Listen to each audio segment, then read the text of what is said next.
Welcome to this month's bonus episode of Rite Gud. In this edition of the book club, we're discussing Mary Doria Russell's The Sparrow. Joining us once again is Stephen Mazur. Stephen, given your tendency to over-prepare for all of your guest spots on this show, I fully expect that you've prepped for this episode by joining a Jesuit order, learning Latin, and taking a vow of chastity. If only I had the time, I could have done all those things. Sadly, I only have in front of me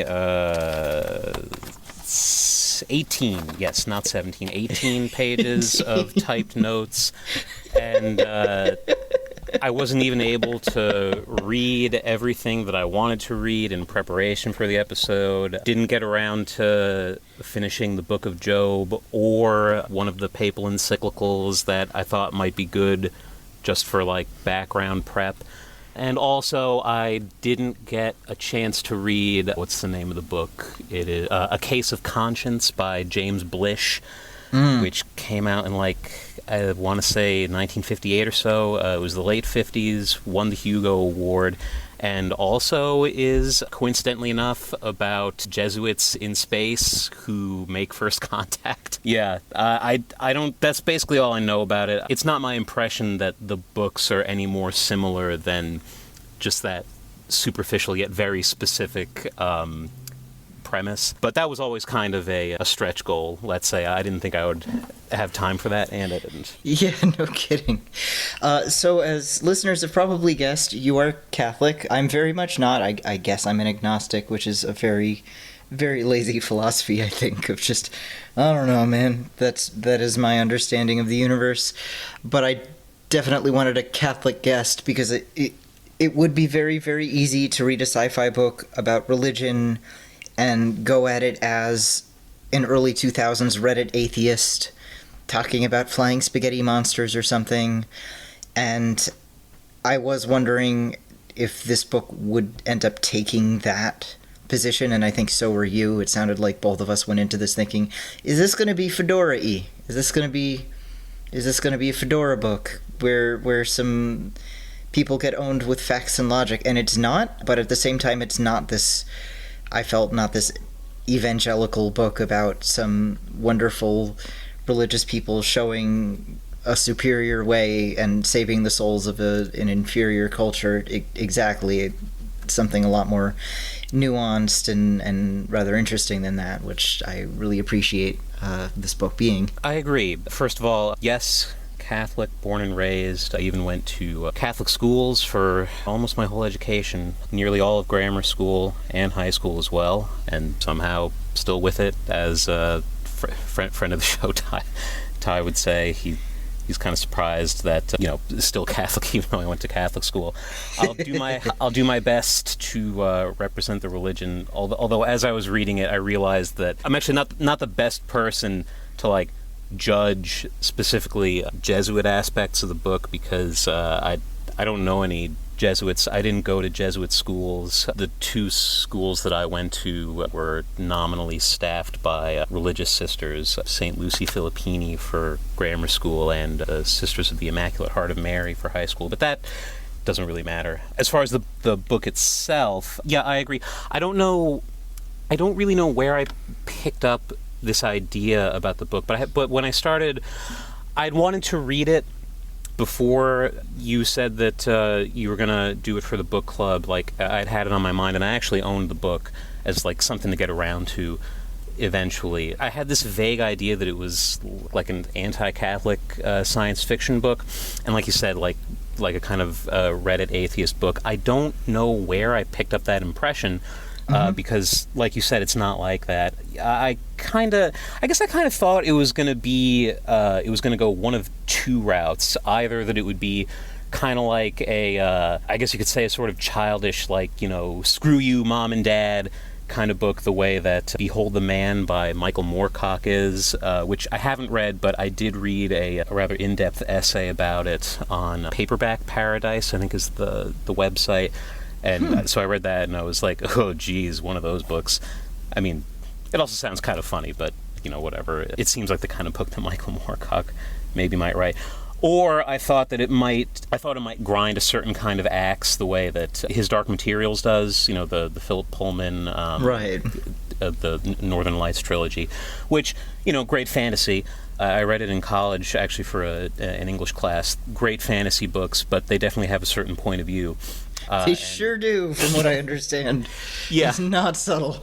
Yeah, it's not. But so the Sparrow is neither one of those. It's doesn't really come off as childish towards religion, and it's not even specifically anti-Catholic or even really anti-clerical in the way that a lot of other, well, not a lot, but like some other books can be when they take that. I thought it was, I disagree with some of the points that it comes up with, but I thought it was a fairly nuanced book. I didn't love it, which I think is for its strengths. Yeah. It's a lot stronger than if it had been this sort of one-note screed in any direction, which I really appreciate. I actually quite liked that about it. At the same time, it's not portraying the Catholic Church as this perfectly wonderful thing. There are a lot of sections where Father Sendos is in front of a sort of tribunal, and it's not great. It's not a good time. It's pretty rough. He's not having a good time. Yeah, I even liked the way that Russell portrayed the tribunal. I thought it was a pretty good mix of characters and personality types, and both, well, it's not really a tribunal, it's more of an inquiry, but both of the inquiry and I guess you could say like the whole organization writ large. There's some good, some bad. People try, people make mistakes. But so where do you want to start? Well, I guess I'll start by talking a little bit about why I was interested in this. My old linguistics professor, way back in my undergrad days, said that this was his favorite novel because it dealt with linguistics in a way that was true to linguistics. A lot of people don't quite understand what the linguistics is. They think it's just learning a lot of languages, but it's more about the study of language as a science, as a soft science akin to like anthropology or something, and trying to create a cognitive model for understanding how language works. It's not just learning a bunch of languages. And this is something that so many novels mishandle, and so much pop culture mishandles. They kind of treat language as this magical thing and not as a sort of system to be sussed out. And the main character, on top of being a Jesuit, is a linguist. He is not just a guy who speaks many languages, but he's a guy who can sort of take language apart and figure out how it works and understand it a lot better and teach others better. He has an incredible talent for learning languages, which is why he's the guy to go to this new alien society, because he's the guy who could figure out how to speak the language very, very quickly. Cool. Which I found kind of interesting. So Dr. Ernst, this is your fault. I don't know. Or thanks? I'm not sure. The Discord fucking loved this book, man. People went crazy for it. I know. They loved it and had a terrible time. Because that is another thing about this book. Of course, we're going to spoil it as always, but you're in for a bad time when you're reading this book. Very, very unpleasant things happen, and the book sets you up for that perfectly within the very first page when it says, "They meant no harm." Which I thought was a perfect way to open it. They meant no harm. You read that and you go, oh, fuck. Oh, no. Yeah, here we go. Oh, no. Shit. What's going to happen? You can't say they didn't warn us, because they warned us. You are here for a bad time today when you were reading The Sparrow. I was a little worried as I was, because you notified me, you gave me a little head start to start reading, because I knew I would need extra time. So I was farther ahead when everybody started on the Discord talking about like how much they loved it, and I got a little worried because I was thinking like, oh boy, actually I'm not loving the book just as like a reading experience. So usually like when I've come on before, they've always been for books that like I already knew, so it was definitely interesting to go into it cold for this. But I agree, it's a great first page. Plus, our Discord people love a bad time. Our Discord people love a book that just kicks you in the dick over and over again. And this book does it. It's so grim when you're getting near the end. You're like, I remember reaching a point where I go, I think there's maybe 4 chapters left, and most of these people are still alive. Yes. And I know that Father Sandoz is the only one left at the end. Oh, I had the same thoughts. It's like, gosh, there's 40 pages left in the book. They've got to, like, how is she going to cram it in here? I'm still getting the wind up, like, when am I going to get the punch? And then it just, at first it was like, oh, okay, so that's what it is. So That's you just it? get fucking all right. wiped out so quickly, it's so cruel. This is a mean book, by the way. This is a mean book. It is mean to its characters. It's mean book. to you for liking the characters. It is mean. And I don't mean that as a criticism. I mean, that can be a great thing. It's just, there it is. It is rare for me to find a book that's that fucking mean. Yeah, like, the first thing towards the end of the book happened, and I kind of thought, like, oh, well, that's it? Like, okay, kind of weak sauce. And then, like, another thing happened. It's like, oh, well, okay. And then another thing happened, and another thing happened, and she just kept piling on. Yeah, it's interesting because the pace, it takes so much time at the beginning, just setting everything up, gathering these characters together, establishing the relationships, and then everything goes really, really, really fucking bad in the span of about 30 pages. Yep. And we're talking like at least 100 pages to just get everybody together. I do have to say, the structure of the novel is, well, odd's kind of a weighted word. Let's just say unusual. I do have to give it to Mary Russell. She did a great job of building up tension because, looking at your outline and stuff that you wanted to talk about, I feel like I noticed, or I was focused on different things, mostly which to my chagrin, I feel like I wasn't that careful a reader because I feel like a big part of my brain, I was just reading to be like, okay, but when am I going to get to it? When are we going to get to it? When's it going to happen? She did a great job of like really keeping that tension and like really saving it until like almost the very end of the book. I enjoyed the wait. Yeah, and I mean the way it's structured, we start really with Emilio's return. We start after most of the stuff has happened, and we're picking apart how it came to be, which tells us exactly, here's how it's going to end. We know from the beginning how it's going to end. We know there's only going to be one survivor. His hands are going to be fucked up. He's going to be really messed up. Some real bad shit happened. This is a foregone conclusion. So what's going to happen is not exactly that much of a tension here. The tension is, how are we going to get there? Because we're already there. And the way it plays with time is so interesting, too, in terms of space travel, and that this is a guy who, in his mind, he's only been gone for a couple of years. But because of the way time travel or space travel fucks with time, he's been gone for about 40 years, there and back. So he's this man out of time, and because, again, of how space travel works, the broadcasts that he's sent home by radio have gotten there years and years and years before him. So again, everybody already knows what happened to him. They just want to hear it from him and hear more of the details, or at least they hear a version of the truth. So we're already playing with this distortion of time, and it almost feels like a possible idea on fate or predetermination, in that there is no tension as to what is going to happen. It's predetermined, but how did we get here? Let's examine it more closely, which I always, I don't know, wondering if that has to do with the idea of God having a plan and things like that. Everything being set out in advance. It's just you, the guy it happens to, are kind of the last to know. Sorry. Sorry, dude. Well, yeah, that's getting kind of close to predestination. I mean, theologically speaking, at least from certain Christian view, God is outside of time, so we experience things differently than he does. It could be I feel like I don't want to like go on about predestination, which is more of a Calvinist thing. It's not a Catholic idea. Oh shit, sorry. I don't know these things, man. I'm a heathen.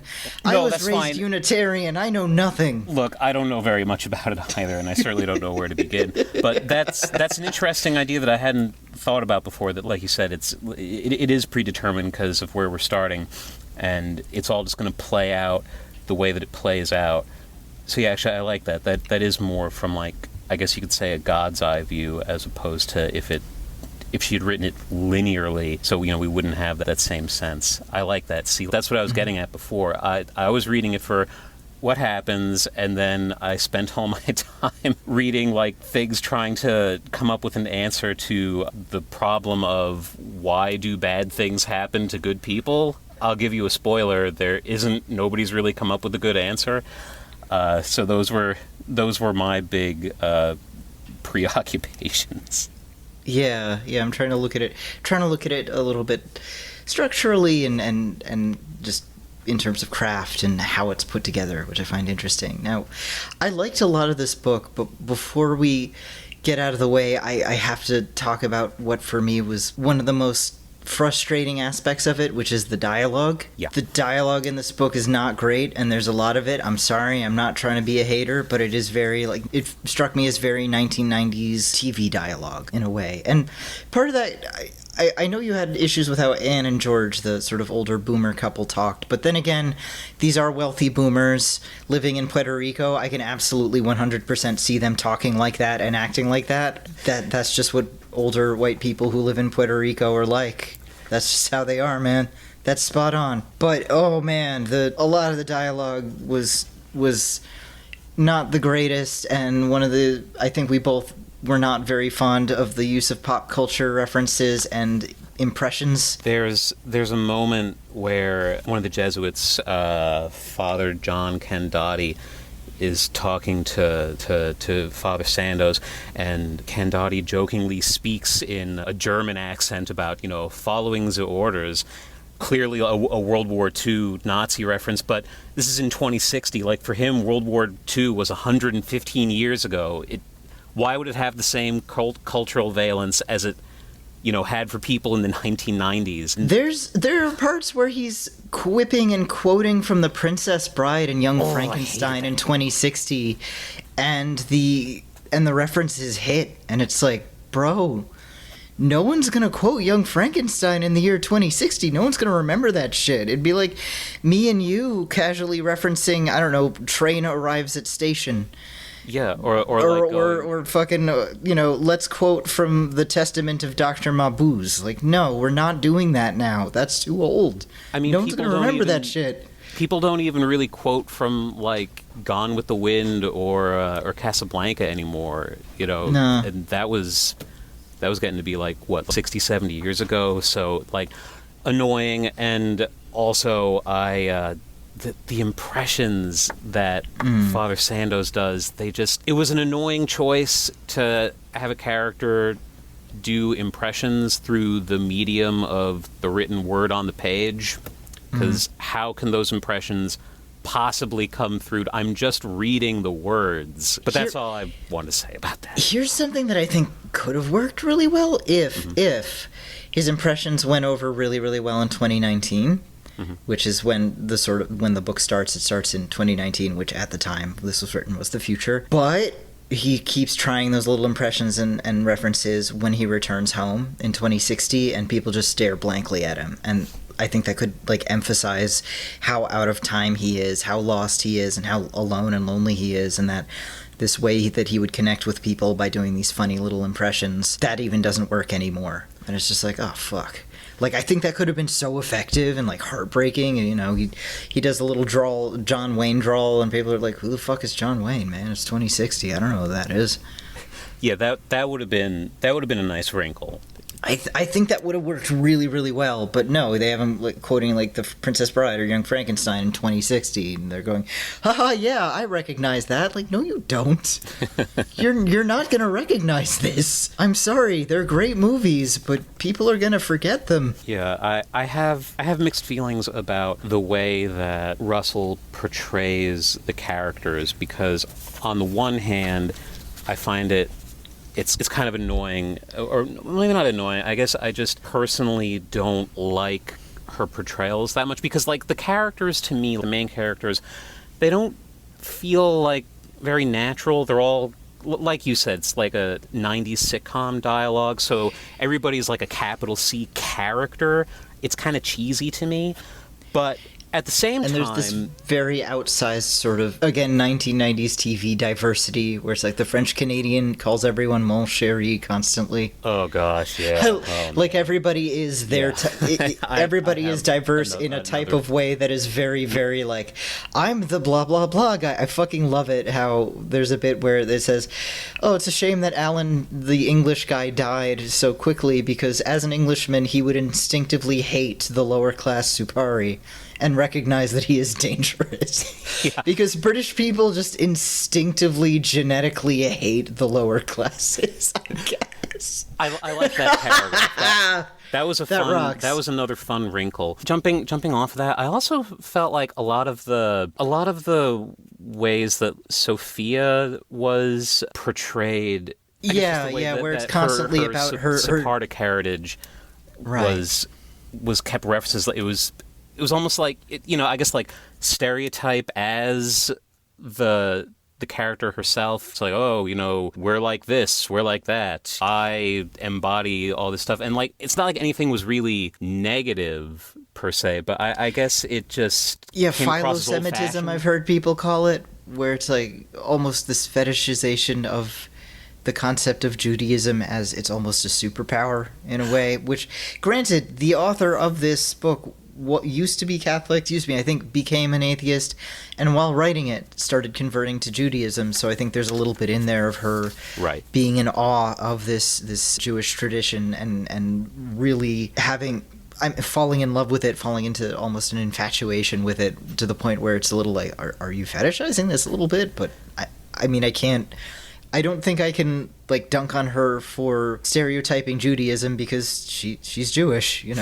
Yeah, it's not a big complaint. It's not even something that I probably would have even noticed even like 10 years ago, but just somehow reading it now, it just stuck out a little. It felt old-fashioned to me. But to circle back around to what I was getting at before, in spite of my thoughts on how I feel about her characterization, I have to hand it to her again, because as everybody started dropping like flies, I'd spent so long with all these characters. I really did start to feel concerned for them, even though I knew it wasn't going to end well, because I'd gotten to know them and sort of live with them for a while. So it was definitely a fact. Yeah, they stand out and they're memorable. Each Exactly. of them, at least. That's the guy who blah blah blah. That's the guy who's like this. That's the guy who's closeted gay. That's the massive Irishman who can eat anything. And this is the guy. And this is the guy who was a last-minute replacement. And the second she said that, I thought to myself, well, somebody has to go first. We hardly knew ye, Alan. Yeah, sorry, Pace. Alan. Too good for this world. I do love that. I do love that when they get to the planet, they immediately start putting things in their mouths, and they're like, "Jimmy, you're the guy who's going to eat the alien food because you're tall, you're young, you'll be okay. Yeah, you can do it." It's great. Put a lizard in your mouth, Jimmy. Just do it. That's incredible to me, the idea of just going to an alien world and just putting lizards in your mouth. They have a very breezy attitude towards interstellar travel, which nobody had ever done before, and going to a planet that nobody had ever been before to make first contact with an alien species. It honestly, it kind of felt like they were just like planning a trip to New Zealand. They're not worried about germs at all. It's crazy. Or like the atmosphere is breathable enough. Let's go outside. Like, what the fuck? Do you know how terrified I'd be of everything? What if the Runa were like wasp monsters or something? Ugh. Yeah, you don't know. Or just what if there's got to be space germs? There is this implication.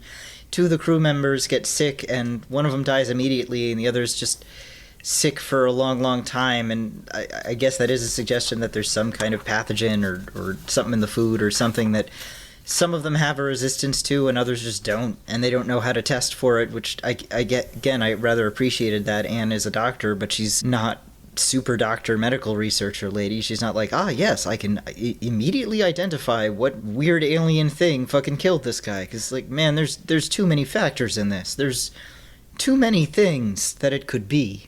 Right, and she's basically unsupported. I mean, it's just her, and she only has whatever they were able to bring with her. Yeah. With them. So, but as long as we're like bouncing around. The fact that Alan Pace just dies, and we never really we don't know what happens to him, and we don't find out why was DW wasting away? Was it something that was going to happen to him on Earth, or was it something to do with the environment on Rakat? I feel like this.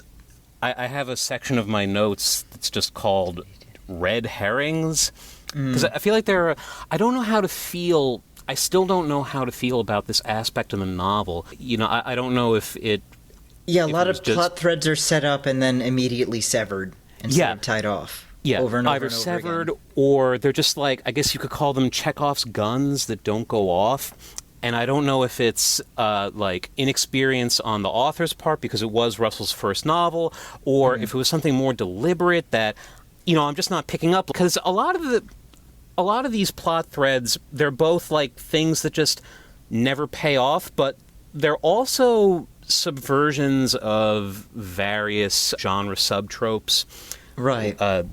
Related to exploration and first contact, and also related to the fact that it's a book dealing with religious matters. For one thing, I thought that going into it, one of the ways that I thought the book was going to be was I thought it was going to be a conversion gone wrong narrative. Right. They introduced their Christianity to this great planet and these great people, and it ruined everything, and it doesn't do that at all. Yeah. At the same time, though, it wasn't necessarily this thing where this evil society needs the light of Jesus. I mean, their society's fucked up. Not gonna deny that. It's a fucked up society. It's very fucked up. But the book takes great pains at the beginning to establish that things are really, really fucked up on Earth. I mean, one of the characters, Sophia, is basically a slave who was sex trafficked as a child. And that's just sort of tolerated. That's just sort of how it is. So it's not like, our superior society is enlightening this inferior one. No, it's just there are two societies that are fucked up in different ways. But have you ever considered that really they're just giving these disadvantaged youths jobs and futures and educations? That was that little bit of world building. We're using that term. Sophia is basically an orphan who is kind of like a slave, and in this future 2019 in here, basically venture capital firms can invest in orphans and invest in individual orphans' futures. And it's horrifying, but it felt so real. I'm sure some Silicon Valley person is right now putting together a fucking PowerPoint presentation on doing exactly this and is going to propose it. It just felt so incredibly realistic to me, and it was horrifying. So this isn't necessarily this species needs us to save them or anything like that. It's just, hey, this stuff's different, which I really appreciated too, because on the one hand, I don't want one of those classic sort of sci-fi fantasy racism things from the olden days about we need to save the society from themselves with our superior culture.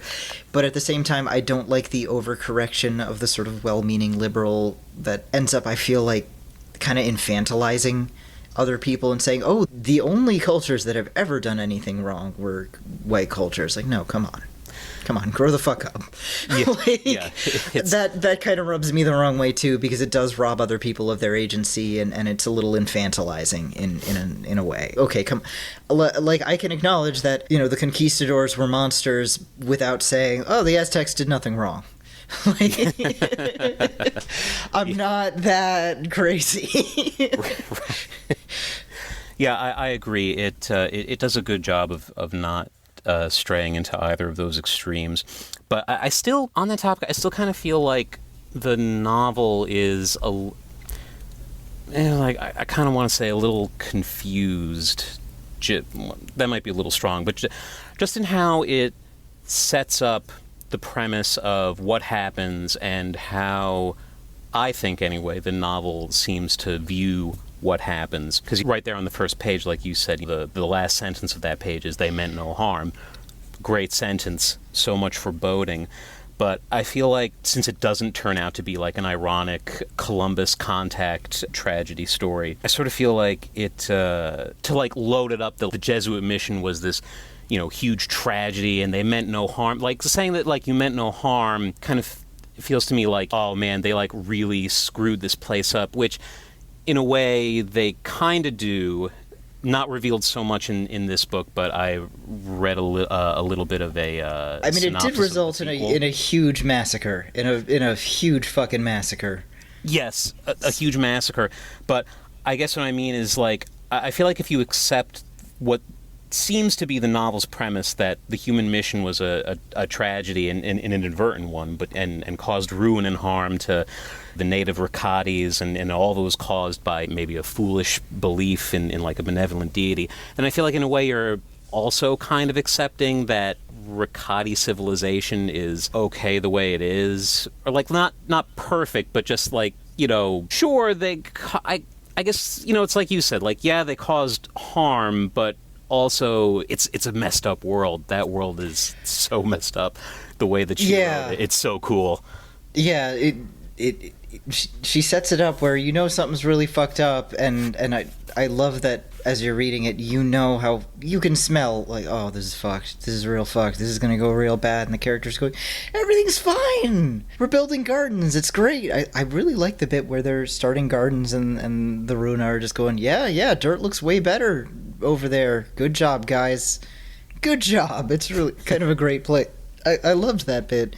Yeah. But to me, it felt very real, of this idea of, hey, you can go into a foreign culture you don't understand with the best of intentions and accidentally fuck things up without meaning to, while doing something as innocent as just planting some vegetables. Like, that's all they did that caused a huge fucking problem, was to plant some vegetables, which is any human being would think, yeah, this is fine, like, this is what you do. But the idea of we meant no harm and it was a disaster felt very true to me in terms of the way that missions do sometimes go. As I was reading this book, I was thinking about that incident in 2018, I think, where a young evangelical man decided that he was going to bring the word of the gospel to North Sentinel Island, which is this island that has not had any contact with the modern world, and in fact it is illegal to go there because they probably don't have antibodies against our germs, and like literally one of us going there and sneezing on someone could wipe out at least a third of the population. It's real fucking bad. But this guy got it in his head where the idea, like, no, I'm gonna do it, this is what God wants me to do. And he went there once. The North Sentinelese shot his Bible with an arrow and chased him away, and instead of taking the fucking hint, he went back, and that time they fucking killed him. And that's kind of what I was thinking of while reading this real naivete that sometimes missionaries will have, where they're like, oh, I can handle this, and they might go with they might have great intentions, they might be evil, thought imperialists. I don't know. I'm not gonna decide that. It depends on the person, I suppose. It depends on what's going on. But you can sometimes they'll go at this with this really naive, simple-minded idea of like, it's just going to be an adventure, it's going to be fun, it's going to be awesome, without recognizing like, hey, you're going to a culture that is so radically different from yours. You are fucking out of your depth. You have no idea what you're doing here. You're probably going to get killed with a spear at some point, man.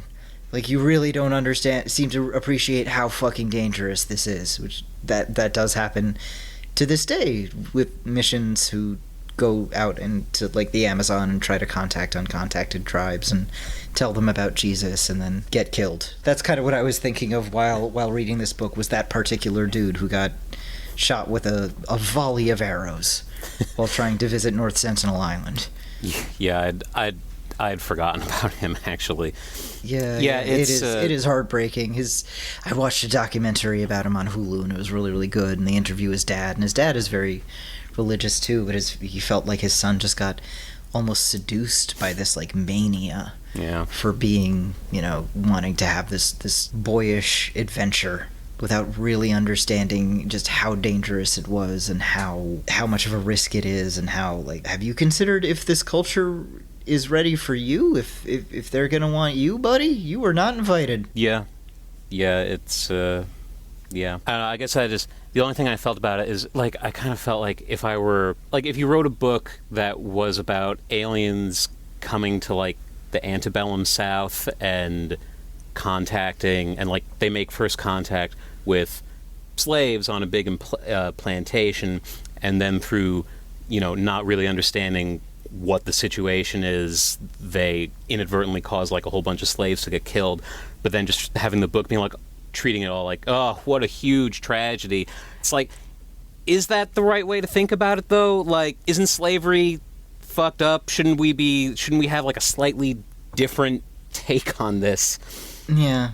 It was so much of a gut punch at first when we get towards the end of the novel, when, we finally, it's revealed to us what the relationship is between the Runa, the species that the mission first makes contact with and lives with, and the Jana Ata, the other alien species on the planet. When it's revealed to us what the relationship is between these two species, it was so much of a gut punch that I didn't even realize it at first, and, like, all the various knock-on implications of all the things that the mission had been doing and things that they had witnessed and then misinterpreted. And the way that, especially the way that Emilio felt about his first contact with the Runa, and how he felt that, like, God had led him to these people, and it's basically almost like, I feel bad saying it, but it's almost as if he had made first contact with sentient cows. It's so mean, right? I mean, there is that thing throughout Christianity about the lamb, and the lion shall lie with the lamb, and all that stuff that I'm kind of thinking about here. When you have these two species that are sort of the lion and the lamb. Yeah. They both look like cats. They both look like alien cats. They're cat people. They all look like Na'vi.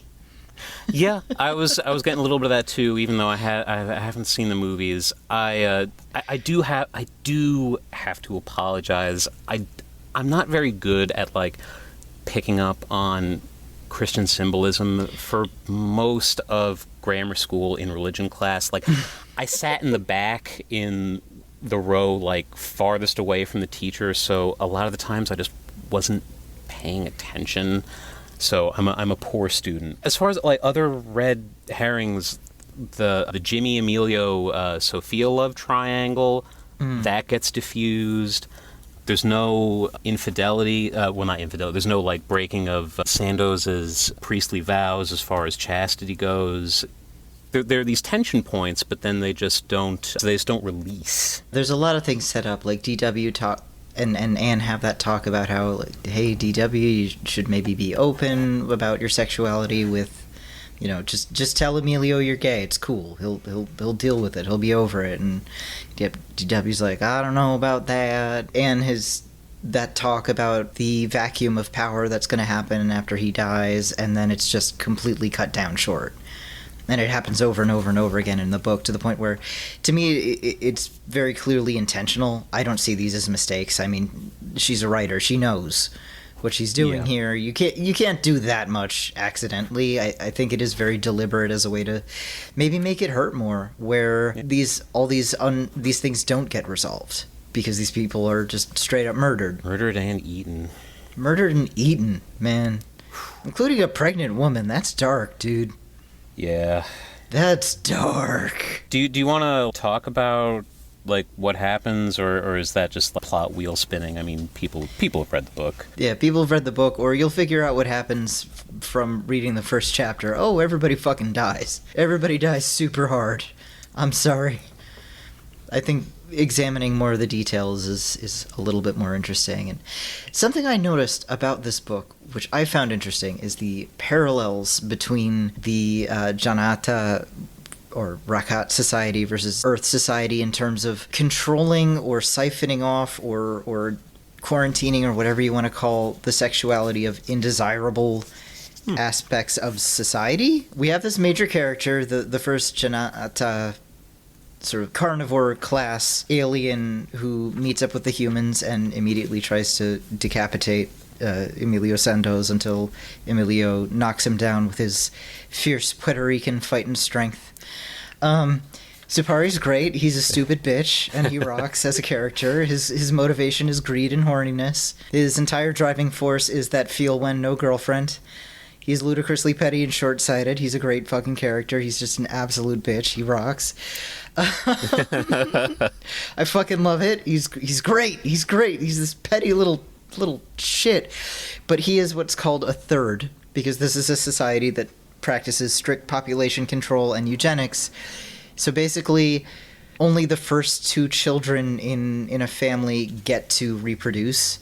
The third is kind of on the margin of society. The first two are it's like you're a bureaucrat or basically a fascist cop, and then the third is just kind of surplus, and maybe you can be a merchant, or some of them become artists, and it's almost like this. It feels like this parallel to the priesthood, in a way, in that you are this non-reproductive class that's focusing maybe on intellectual pursuits, maybe, or just money and whores if you're Supari. Although it's handled differently in that they aren't expected to remain celibate. They're required instead to have like a harem of sterile concubines or something like that. And then on the other side, you've got obviously the priesthood, which requires chastity or celibacy. But then also Sophia, who, as a minority and a war orphan, is this undesirable segment of society, and how her sexuality is not necessarily suppressed, but just completely commodified and becomes an object for other people to use. Yeah. This is just another thing that I didn't really pick up on when I was reading it, but I'm glad you did, because I agree with you. I did feel like there were, like you said, parallels between Earth Society and Rakat Society. I was kind of getting more of like a medieval. It kind of felt like almost like a medieval vibe to it, in that sense of like right. The oldest son takes over the business. Right. The second son becomes maybe a soldier. Yep. Then the kind of loser kid who can't get married, like you go to the clergy.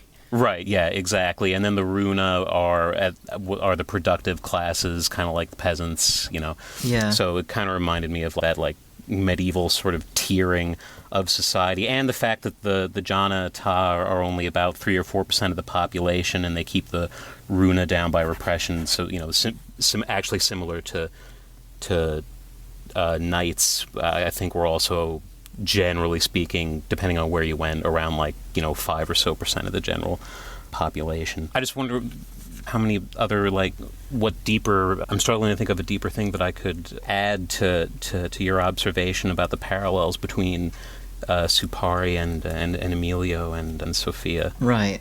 I did think it was. I thought it was funny when he first meets them, because his immediate reaction is like, "Oh, what are these? I'm gonna kill them." It's like, yeah, how would you react if all of a sudden you just saw an alien that you'd never seen before? But if he just fucking hated Van Halen? Could be. They were playing Van Halen then, and he's like, oh, fuck this shit. Oh, right, yeah. He's a Depeche Mode guy. I also liked how at the meeting of between Supari and the mission, I liked how we don't. Because we meet, there are a couple of chapters from Supari's point of view before that time, and I like how we don't get the full description of the Jana Ata size and physicality until he meets the humans, because, when he's among his regular society, there's no reason for, why would it be commented on? There's no reason for it. So that was, I liked that. That was a good detail to the story. Yeah, that we get a few chapters showing how he operates with other people and kind of what his deal is. I rather liked that. So there's this wonderful contrast over and over again about how he sees society, and how then when he meets the humans, how fucking naive these people are with, like, oh my god, how are you handing me a gift directly? You're not supposed to do that, you fucking dipshits. You have no idea how many errors you're committing right now. I'll overlook it because I like you, Anne. I'll overlook it because I like you. Man, you're fucking this up. Something that I feel, to me, is sort of like I guess you could say a vaguely Catholic viewpoint to the book that I enjoy is in the character of Supari. Like you said, like how he is like a dumb bastard, and all he cares about is like, oh, how can this improve my position? Like, oh, maybe I'll get to mate, and self-serving, short-sighted. But at the same time, he does have good qualities to him. He seems to be like literally the only Janata on the planet who has like kind of a good relationship with the Runa and sees them as like a little bit more than just, oh, you know, these are our prey, like whatever, you know, like the Runa of his village actually seem to like and respect him, and he seems to respect them and in turn in his way. And I just, getting to why I feel like that's kind of Catholic in a way, is just that I feel like he's a character who's both very flawed, but also you can see that he has good points, and except for the fact that we know that it's all going to end horribly, you can kind of see these like back and forth points where you kind of think like, oh, like, you know, he could make the right choice. Like anybody at any time could just decide to do good. We all have that within us, you know, good or bad one way or the other. It's not predetermined. It kind of reminds me of you saw Barbarian, right? Yeah. Yeah, so without saying hardly anything about that movie, because I loved it. It's bananas. Don't spoil anything about it, even though it's like 3 years old. But so Justin Long's character, I feel like, is a similar dipshitty kind of guy, but you can also see where like there's good in him, and it's all just a question of the choice is always his to make as to whether are you going to choose to do good or to do something bad. And, you know, I won't say anything more about what he does or does not do, but I feel like it's that same kind of setup, and that's something that I always tend to notice in books that construct those kinds of characters. It always feels kind of Catholic to me, just in the way that, like, you're not predestined or predamned to be bad one way or another. We all have a free will. Right.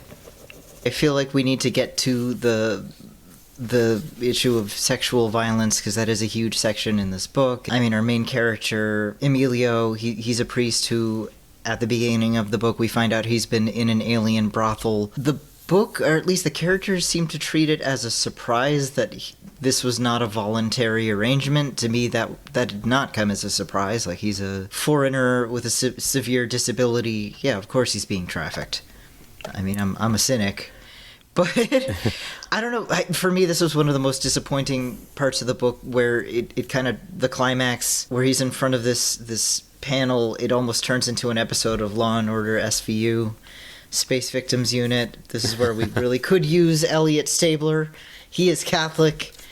He would punch the aliens and glower a lot and say, I did what I had to do, while flexing. I don't know about that. I know there were some folks in our Discord who had a very different response to it, and I'm not like, I'm not trying to take that away from anyone. I mean, we all bring our own personal baggage into something like this. If you have any experience with sexual violence, you're going to bring your own baggage, your own issues into it. So I'm not going to like tell someone, you are wrong, you're not allowed to see it that way. For me, I found that section of it to be absolutely horrific, where he's being ordered to say that he was raped, but he has to use the words "I was raped" or it doesn't count. Basically, like, you have to say "I was raped," and I don't know, I feel like the book is treating this as a form of like, this was a necessary step to admit to that and get over your Hispanic machismo, to admit that you're a victim.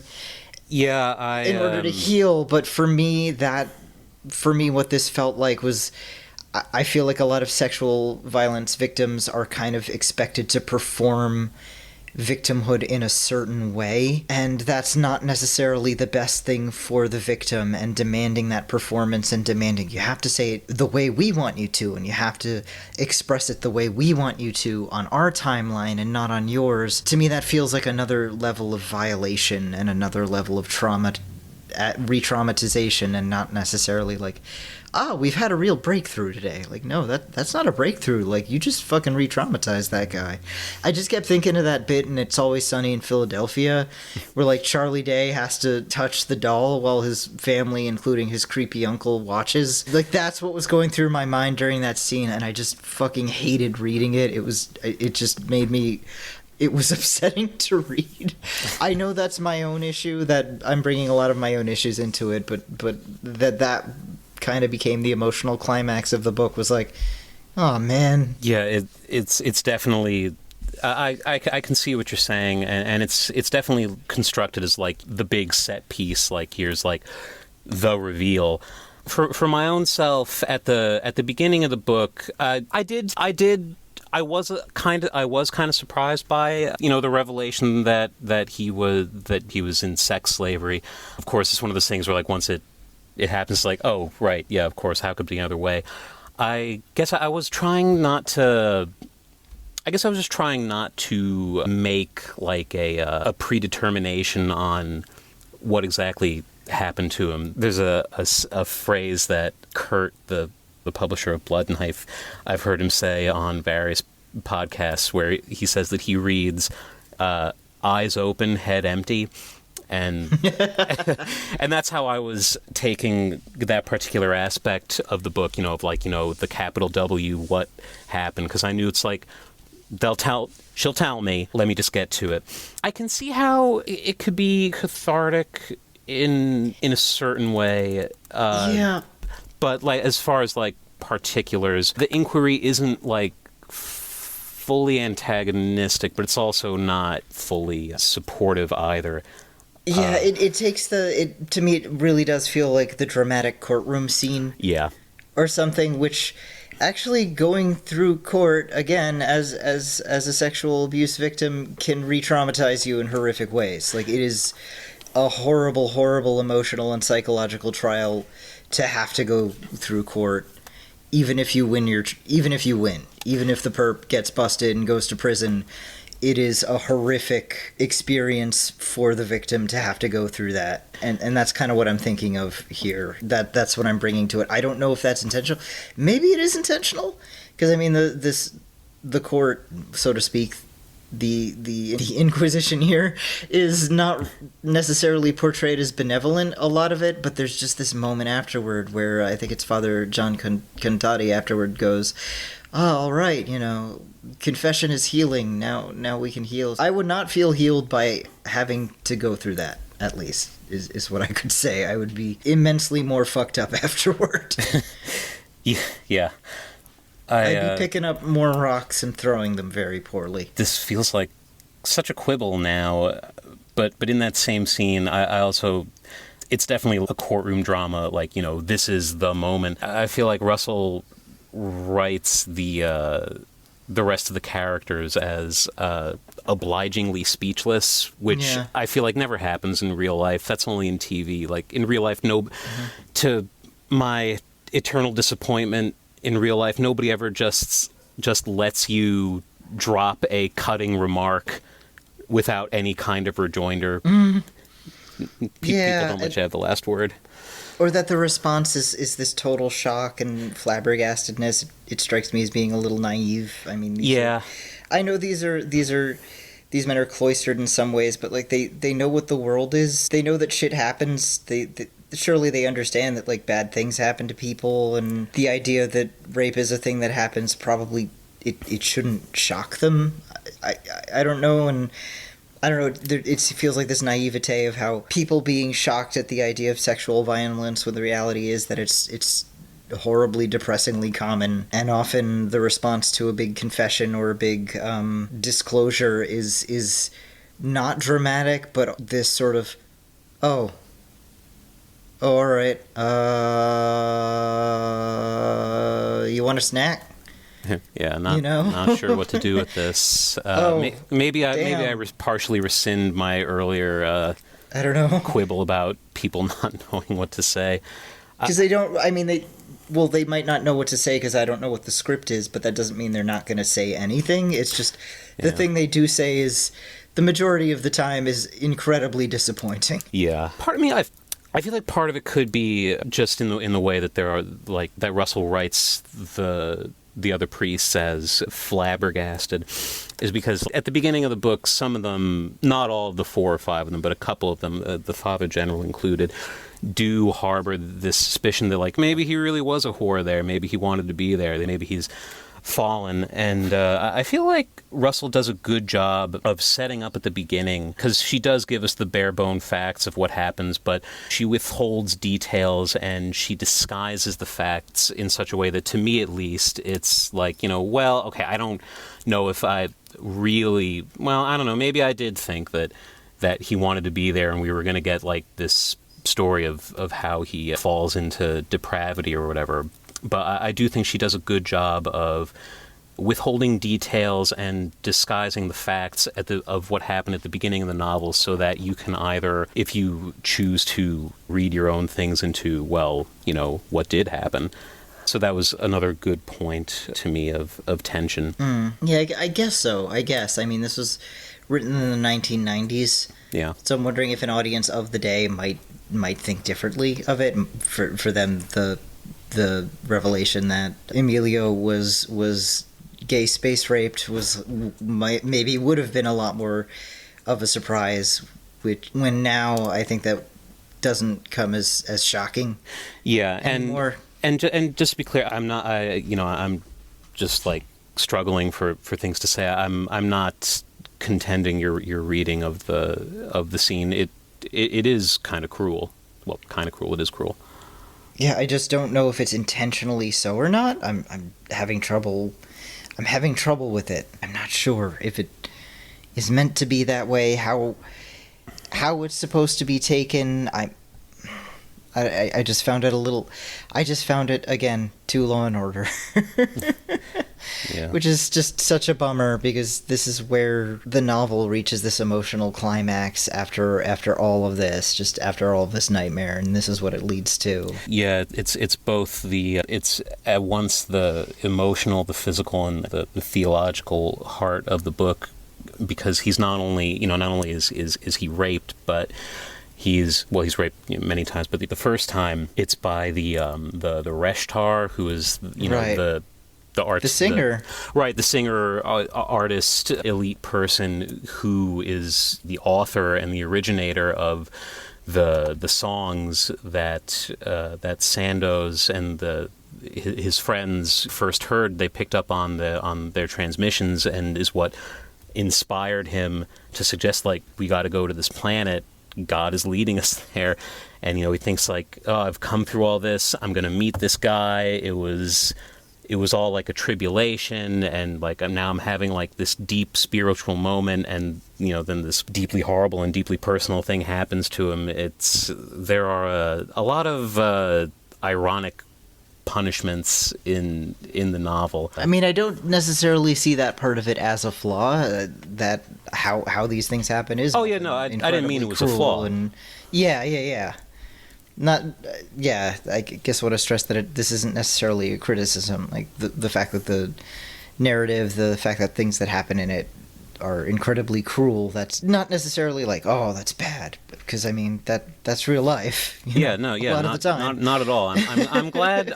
I'm glad that she went as far as she did, because as like I was saying, at first I kind of felt like, oh, is that it? And then, but no, it kept on happening. It's like, oh, well, okay, both from, I feel like, I guess you could say from like an entertainment point of view, like, Russell delivered the goods, but also from, I feel like the novel's own stated goals. I feel like if you're going to try to make this kind of theological argument, personally, I disagree with it, but I think you really have to try and push it, and especially since it's not a novel based on true to life events. Everything is made up, and it's like we've been saying this whole time. It's a mean book. It's a cruel book, and I think that is to Russell's credit. Because also I've tried to write a few things here and there, and like it's kind of tough to write to be cruel to your characters and just describe all these things. At least I feel. Yeah, anyway. It's hard not to let up and give them a little bit of. Well, I'll give you a little bit of I'll give you a little relief. No. Yeah, just no, cut him a break. Yeah, and she does not. She does. She is unwavering. She goes hardcore, and I do respect that. And I think it is part of the point that she's making here about, okay, how do we handle the concept of immense arbitrary cruelty and suffering and the senselessness of it, how do we come to terms with that? How do we fit that into our idea of justice or our idea of God or what have you? I mean, you have to go that hard. Yeah. Because if you had these nice little bits where things turned out okay, then it kind of would not get to her point as well. Or even right? if you could say, or even if you could say that, like, well, but this happened for that reason. A lot of the cruelty is in the novel is pointless.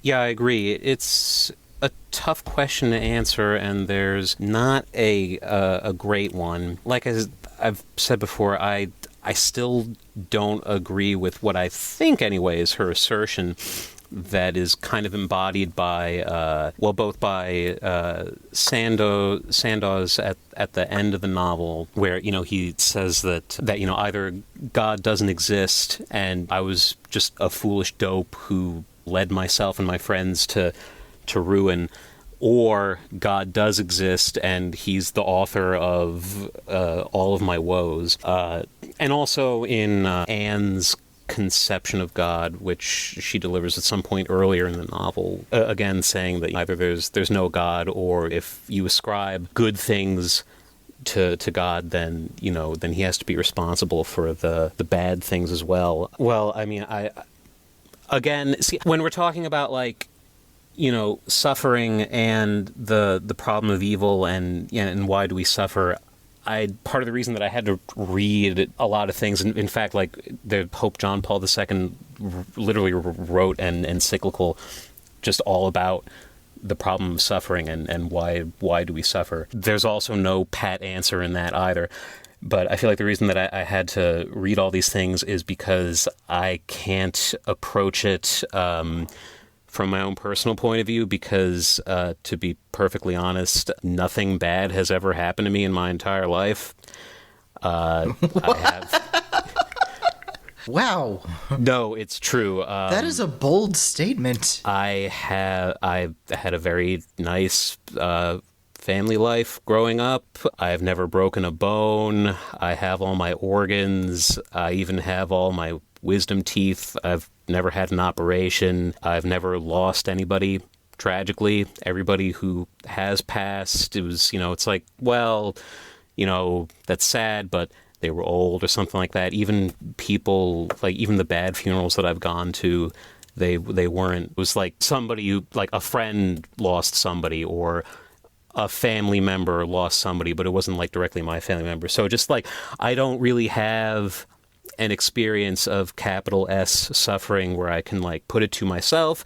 So I guess I can just say that Catholic teaching would say that Anne's and Sandoz's conceptions of God and evil, that's not what we teach. God is not the author or the originator of evil, but he does, for whatever unimaginable reason, since people don't know everything, he does permit it to happen, in this life at least. By happenstance, I happened to read a different novel earlier this year, back in April, that covers a lot of the same ground, and I feel like, well, personally, I liked the novel better, and it takes a different tack, and so I don't want to put, like, a value on, like, oh, it did it better. Well, of course, I think that this novel did a better job with the question because it's delivered an answer that was more in line with Catholic teaching. And the novel is Silence by Shusaku Endo. He was a Japanese novelist in the middle of the 20th century, and he was also a Catholic. Martin Scorsese adapted it into a film back in 2017. I haven't seen it yet. I want to, but it starred Liam Neeson and Andy Garfield, and I think who's the guy who was Kylo Ren? He was in it too. So that novel, it's based on historical events. It takes place during the Japanese crackdown on Christianity in the Tokugawa shogunate. Their crackdown in the 1600s on the Jesuits and the native Japanese population. So I feel like one way that Silence is a better examination of the question of why doesn't God do anything? Why does he let bad and senseless things happen to people who don't deserve it? Is that The Sparrow is all made up. Everything in it is contrived by Mary Doria Russell. And even if we can say that, like, well, it takes certain things from Columbian contact and the European colonization of the New World and the Global South, like, it's still a made-up story. It's people in space going to another planet, whereas Silence, this is a real historical period, and a lot of Japanese Christians, suffered a lot of things very horribly. Like, it's real stuff that happened. So you, the reader, don't just have to sit with the narrative. You also have to sit with the uncomfortable fact that what you're reading is true. It actually happened. And why did God let it happen? And just to sort of like try to very briefly wrap it all up, like, what is the message and the viewpoint of Endo's novel, at least as I understand it. I'll have to read it again. It was kind of a complex, subtle novel. I don't feel like I have everything. So at the end of The Sparrow, and when he asks the other Jesuits, like, was God with me? It's clear the way he says it that his answer, and maybe Russell's answer as well, I'm not sure, is no, God was not with him. But for Shusaku Endo in Silence, the answer for him would have been yes, that God is with Sandoz in all of those moments, and that he is suffering alongside of him, that he's with him the whole time, even though he is silent. It's kind of like a more mature, not as cloying version of, the footprints prayer. It's like, oh, when you only saw one. You've heard of that, right? You've read that? Yeah. The Onion had a really great op-ed parody of it called, like, Bullshit Jesus, those were my footprints. Yeah. I saw yours going over to a picnic table. There were several cigarettes in the ashtray over there. Looks like you were having a smoke. Thanks a lot. Right, yeah. I mean, like, the footprints thing sort of gets at, like, a true thing, but it's sort of inartfully written, or it sounds great at first, but then you start thinking about it, and it sort of opens itself up to a lot of criticisms. But so anyway, to me personally, if you want to read a novel that deals with the question of why does God just let all these horrible things happen, like, where is he? I would recommend checking out Silence. I feel like it's a more mature novel. I feel like it handles it better. This is very much the Bullshit Jesus, those were my footprints version of that. This is Bullshit Jesus, these were my footprints. You were in that bar getting wasted on space edibles. Yeah. With Jimmy and George or whatever. Yeah.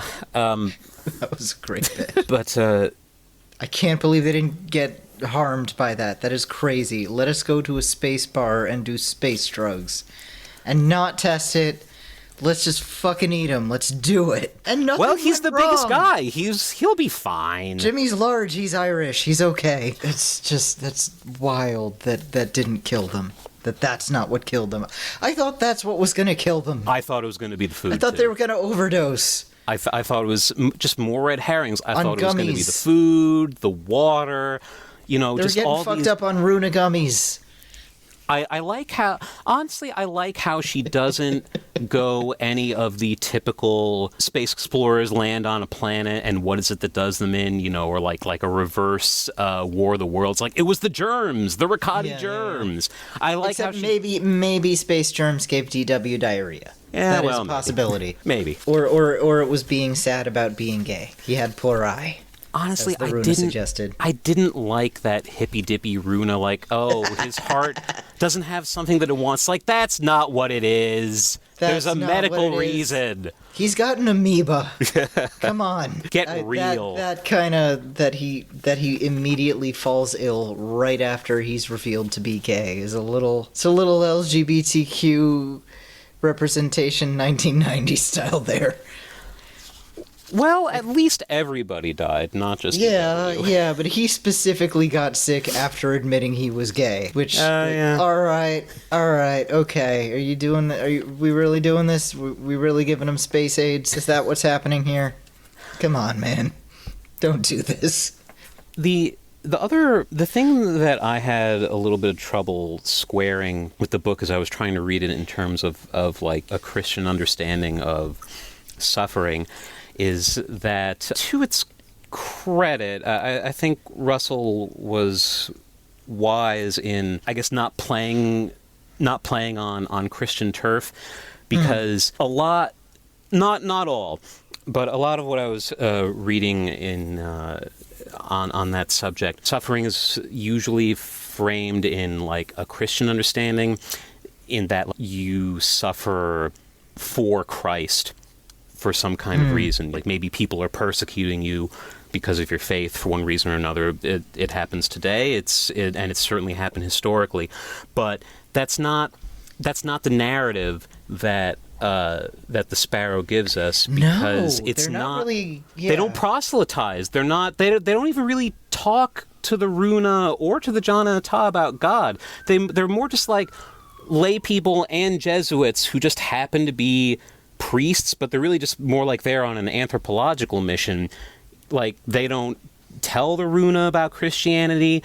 The Jana Ata don't oppress them, because they're like, what are these wacky ideas you're telling them where we don't like this, right? The bad things that happen to them, except for the fact that like they felt that God was calling them to go and do these things. The stuff that happens to them, it's not really about faith or proselytization or conversions. Even though they're missionaries, it sidesteps this common missionary narrative of like, you're going to go somewhere to preach to people, and some people are going to like that and convert, and then some people are really, really not going to like that, and they're going to persecute you for that. But that's kind of the model that a lot, and not all, but that a lot of what I was reading in prep, that's how it frames it, but that's not how the Sparrow frames it. But as far as anything else, I typed up so many notes. You did. From, if anybody feels like reading more about this, you could try reading the papal apostolic letter, Salvifici Doloris. It literally means Savior of Pain. It's on the Christian meaning of suffering by Pope John Paul II. I found that kind of interesting. I also liked the papal encyclical by Pope Benedict XVI, Deus Caritas Est, God is Love, which was mostly just about how I tried to read that to be like, no, God isn't a mean guy who does bad things to all these characters in the book. But it's also an interesting look at that idea that God is love. But both of that encyclical also touches on, like, hey, why do we suffer? Why does God let us suffer? And honestly, you could even say that like the whole Catholic religion is trying to answer, if God is there and he loves us, why is everything such a bummer all the time? And there's really isn't a good answer. It basically just comes down to it's a mystery. We'll find out after we die. And you could all... I'm being glib now on this last point, but you could always try to find the good in suffering, which is true, can be true. Not a great... to a certain extent. Yeah, to a certain extent, but it's not a great answer. Basically, there are no great answers. I guess Catholics just try to have faith that... Speaking of suffering, you can hear my cat in the background. He's having a bad time. Well, God is with the cat, I guess. I guess it's just the idea of, like... the idea that ultimate justice is not ever going to be found in this life, and there's nothing that any person or any group or government of people can do to bring that about on Earth. It's just something that can only be found in the next life. These are things that I try to believe and try to tell myself. It's a hard thing to believe. Don't take me for like some sort of fundamentalist, like, oh, well, God only gives you the problems you can handle, or whatever it is, what other platitudes that people spout. That's not actually what the Catholic Church teaches. Yeah, we all know that's bullshit. God totally gives you more than you can handle. Well, some like constantly. All the fucking time. We know this. Oh, the other thing that I feel like, okay, that I felt was an odd thing for Russell to do in the novel. She name drops, I don't know if you remember, but there's a certain point where she name drops and references a Jesuit named Isaac Jogues, who went to the New World and was martyred by the Mohawk Native Americans. So it's kind of in passing, and it's somewhere in the first half of the novel. It's just sort of like, it's a reference, and then we move on. But I felt that was an odd thing for her to do in a novel where she's setting up that, like, look at all these horrible things that God either lets happen or authors, or rather, what I should try and say. So The Sparrow is a novel about a Jesuit priest who, on a mission, undergoes all these horrible emotional and physical tortures, including the permanent maiming of his hands, in which the novel name drops a real-life Jesuit. He was a French Jesuit from the 1600s who went to New France, to Canada and, like, northern New York in the 1600s to minister to the Native American tribes there. And he was there for, several years. Eventually he and a couple of other Europeans and a party of Christian Huron Native Americans were captured by a Mohawk war party, and he was held in captivity for a year, and his hands were maimed. I was reading on Wikipedia about him. They, a woman cut off his thumb, and some people gnawed on the ends of his fingers until, they got down to the bone. A lot of horrible things happened to him. He lost 2 fingers. He was, in captivity for a year in the cold.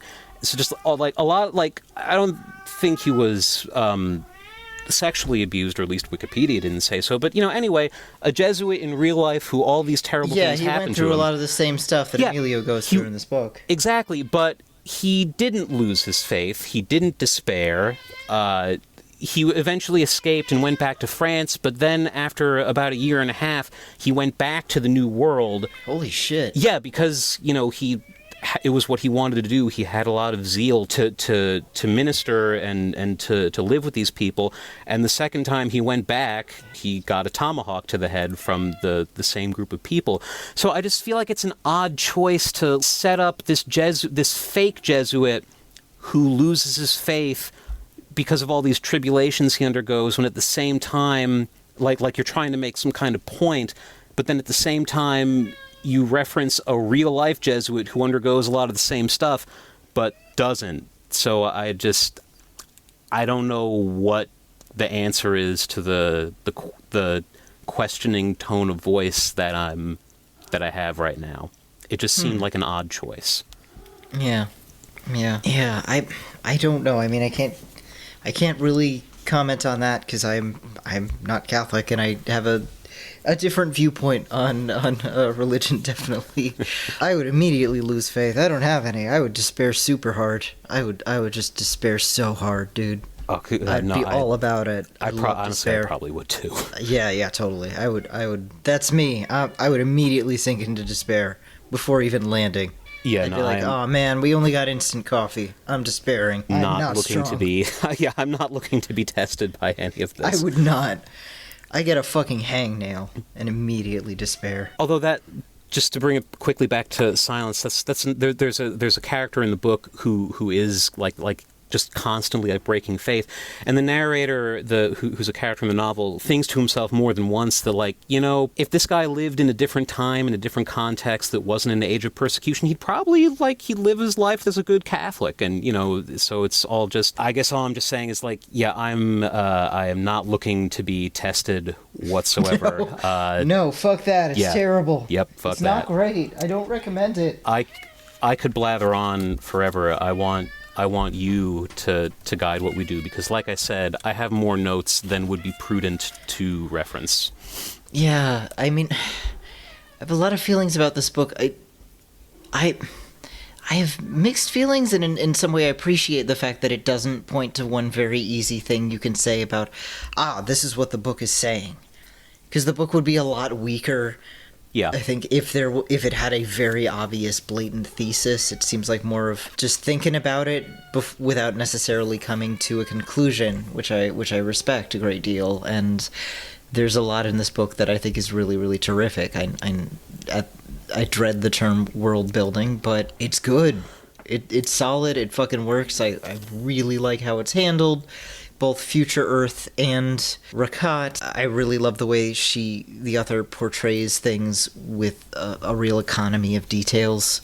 Yeah. That you get a sense of what things look like generally, but without, here, let me take 5,000 words to describe what the lizards look like. There are a lot of really wonderful, funny moments in it. There are some really phenomenally powerful, horrifying images. For me, the image that grossed me out and upset me the most, like, I say this as a compliment, was Father Emilio in 2060 lounging across the bed in this mock sexy pose with his fucked up hands draped across, like, the bed frame. Oh, yeah. It was like, hey, come here, buddy. Like, it was so upsetting and gross and grotesque and horrifying. I thought it was great. It was incredibly effective, and a lot of the way that he handles things after what he's gone through do feel very truthful to me in terms of someone who has really, really serious PTSD from a series of just horrific experiences. Like, that did strike me as very truthful, and I do appreciate the fact that this novel starts off in Puerto Rico and that the main character is Puerto Rican, as, well, this is a story about missionaries and first contact and clash of cultures. Like, well, that's a fucking perfect place to put it. You know, I feel like a lot of first contact alien stories should happen in Latin America, should happen in the Caribbean, because that's where it happened, and Puerto Rico especially is a place where a long series of empires have left their footprints. This is a Puerto Rican character written by a non-Puerto Rican writer, to the best of my knowledge. I don't think she does a bad job of it. There is a little bit of like, he's this angry, scrappy little Puerto Rican guy in there, but it's not bad. I've certainly seen it handled worse. I fucking loved the fact that the Rona immediately assume he is a child because he is of average Puerto Rican height. That is very true to life. Yes, I was curious to know your thoughts on the Puerto Rican aspects of the novel. Yeah, I think it was well handled from what I could see. It's not, you know, he's had a rough life, but again, this is also implied 2019. There's this implication that poverty is even more rampant and just horrific in the future 2019 of this novel. I mean, we've got the character Sophia, who was a trafficked child and is now basically a kind of computer slave. Oh god, the bit about AI stealing everyone's jobs. We didn't even talk about that. Oh, yeah, well, like, that's what I meant about, like... Fuck! You know, it was just like, I noted it, and I really do, like you said, there are a lot of great science fiction-y world-building details that she puts in there, and they're true to the novel, and it's... very authentically placed. I just sort of passed over it, though, because, like, I could, you know, it's like, okay, she's a slave. I know that that's not, like, it, but that's not what the book is about. It's not about AI. It's not about that fun science fiction books written in the 80s and 90s, like, oh, the Japanese have replaced America as the preeminent economic power. Like, I know this is about good and evil. Like, let me get to the theological parts, but they're great parts of the book, and they make it a better, richer reading experience. You, I also have conflicting thoughts about the novel.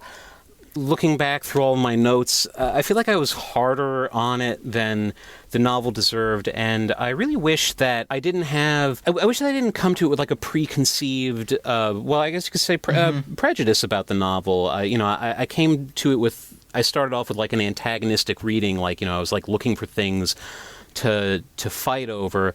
And like I said, I don't know where I got that idea about the book, but it's I was wrong. It's not really that kind of a book. I wish I'd come to it with some more open reading experience, because the novel does have a lot of good things going for it, and I did like it. But yeah, so just all those fun little... I felt like Sandoz. Yeah, I know we are picking at it a lot, but the I feel fact like that we've been depiction... talking about it this long, I think, says that it's a very compelling book. Yes. Yeah. Yeah, right, Harley? Yeah, that's right. He agrees. Supari. He's also not allowed to reproduce. He's also the third of his litter, I suppose. I mean, there were 4 litter mates altogether. He gets away with it, though. He does, because he's so handsome. And he's dumb and selfish, just like Supari. Yeah. The star of the show. Yes, my little man. Yes, my little man. Take it easy. Take it easy. Sorry. It's officially an episode of Rite Gud, because the cat is intervening. Hold on. Let me get the toy. Give me the toy so I can throw it. Ow. Ow. That was mean. But yeah, I agree with you. I thought Sandoz's his depictions as a survivor, especially looking back at the beginning of the novel after we know what happens to him, that felt true to life. Yeah.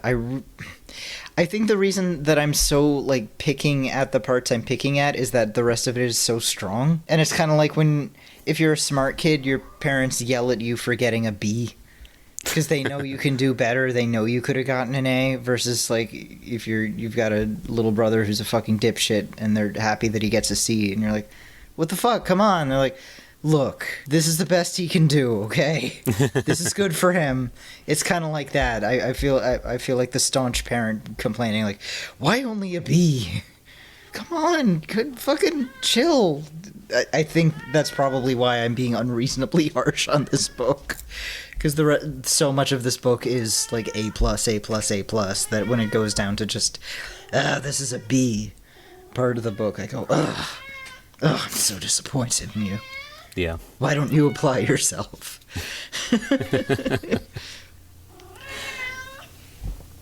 Why don't you apply yourself, Harley? Yeah. That's right.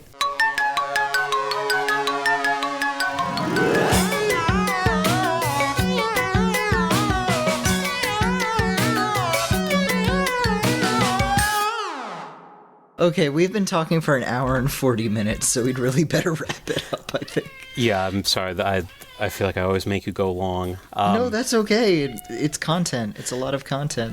People are getting their money's worth. The last 2 things I'll say is just as a summation. I feel like the Christian conception of God that Russell is arguing against feels to me more like an American Protestant fundamentalist understanding of it. If I do all these right things and if I'm part of the right denomination or congregation, then God's got my back.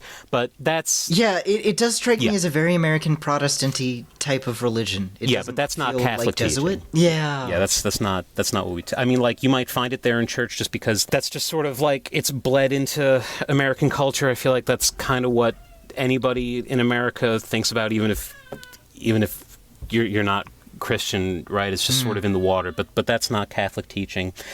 And then I'll once again recommend Silence as a book to read if anybody's interested in reading about a novel that deals with the problem of evil and theodicy and losing your faith. I think a friend of the Discord, writer and artist Hazel Zorn, she likes that book a lot, and she said to me that Silence is a book that makes people with faith feel broken and people without faith long for it so they can experience it.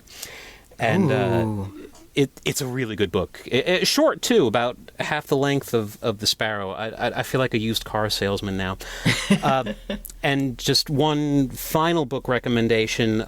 Anybody is interested in reading a novel that's deals with the examination of being angry at God, then I would recommend Till We Have Faces by C.S. Lewis.